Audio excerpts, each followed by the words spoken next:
Why do you dislike Trump so much? Let me ask that. Yeah, I have so many reasons. Would you like a single sentence, a The biggest one, paragraph? the biggest point, I would say.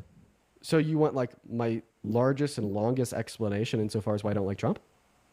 Yeah, sure. Are you positive? It could take a minute. Yeah, yeah. Go ahead. I have time. Okay.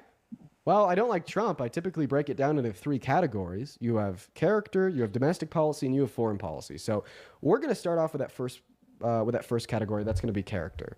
His character is absolutely abysmal. First and foremost, he's an adjudicated rapist. The civil court determined that he's guilty of raping E. Jean Carroll in 2023. Second of all, he's a 34-count felon. He was found guilty of 34 felonies for sending hush money to a porn star that he slept with, cheated on his wife with prior to this 2016 election, and then misclassified them as business expenses. So 34-count felon, adjudicated rapist. Not to mention, he's also like pretty racist. He told people to essentially not vote for Obama because Obama's black by saying that he's born in Africa with no reason, even though Obama has a birth certificate from Hawaii. He also called for the death penalty for the exonerated Central Park Five years after they were exonerated. And then in the 90s, he called all black people lazy in 92, then reaffirmed that something that he said in 97. On top of that, he's also incredibly misogynistic. I mean, he's made weird comments about how you could just grab a woman by the P word without asking first. He boasted about perving on the naked bodies of teenage girls and grown adult women at Miss Teen USA and Miss USA, as well as he said the best thing that could ever happen to a woman is pregnancy. He's sexualized his own daughter, saying he'd date her if he wasn't his daughter. Apparently, on the Howard Stern podcast, he made his daughter a promise when she was 17, saying that he would never date anybody younger than her, implying that he would date a 17-year-old when he was 40, as well as he sexualized a 10-year-old girl. In 1995, he was caught on a hot mic on an escalator telling a 10-year-old girl that he'd be dating her in 10 years.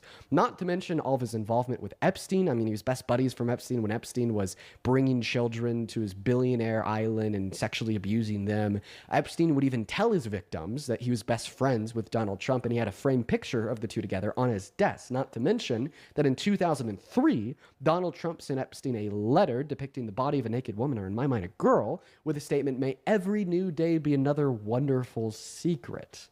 And that's just the beginning about his character. He's a chronic liar. In his first term, he told over 30,000 lies. He's told the largest lie that any sitting president has ever told when he denied the outcome of the 2020 election and convinced 72% of all Republicans in the country to also deny it, instilling virtues of distrust in our civil electoral processes. He's also a raging narcissist. Once again, he baby raged to in 2020 when he lost the election to the point that he literally tried to rig and steal it back. Third of all, he's just an egotistical power maniac. He doesn't care about any check nor balance. That's why he called for the termination of the Constitution in December of 2022. That's why he's been firing and replacing judges with no experience to further his agenda. And that's why he's explicitly violated the Constitution like 7 times in the last 250 days in office, ranging from attempting to take our 14th Amendment rights from us with Executive Order number 14160, calling for a termination of the 22nd Amendment when he said he wanted to run for a third term, or violating the First Amendment 3 weeks ago when he tried to ban burning of the American flag, even though the Supreme Court ruled that was expressly protected under the First Amendment in 1989.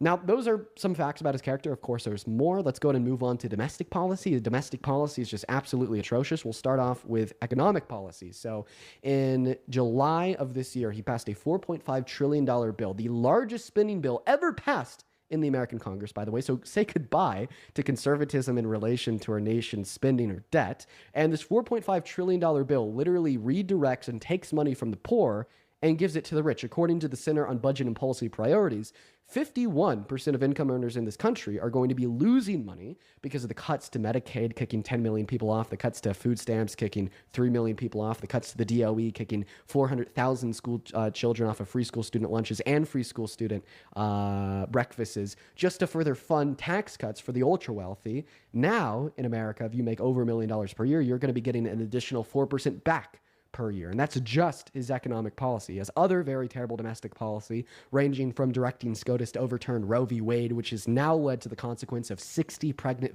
great victims per day being denied access to abortion in 10 of our states, or 66 million American women in all 50 states having their human rights infringed upon, as well as we have other terrible domestic policy, like renaming the Department of Defense to the Department of War, then declaring war on American citizens in Chicago and American citizens in DC. But of course, he doesn't care about violent crime as he suggests he does, which is the reason he says he's doing this, because he pardoned 72 violent offenders that tried to beat up and kill cops on January 6th at our country's capital, such as DJ Rodriguez, who gave Officer Fanone a goddamn heart attack by driving a stun gun into his neck. Donald Trump let him out 8 years early and gave him a full and complete presidential pardon. Not to mention his terrible immigration policy, the mass deportation. He wants to remove every single undocumented immigrant from this country. That's going to destroy us. According to the American Immigration Council, if we do that, our GDP will fall by a projected $1.1 through $1.7 trillion per year, which is going to destabilize American industries. It's going to increase joblessness claims. It's going to slow GDP growth. It's going to increase poverty, increase crime. Everybody's fucked. We're all fucked. Not to mention, it costs $2 trillion to do it in the next 10 years because we'd be removing 8.3 million of our workers and 11 million of our consumers that pay close to $100 billion per year in taxes.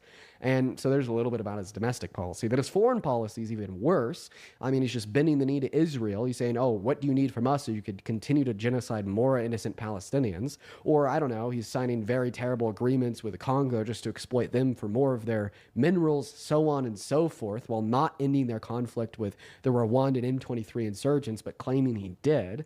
Or imposing tariffs on every single one of our allies, which has now led 23 countries globally to stop all parcel shipments into this country.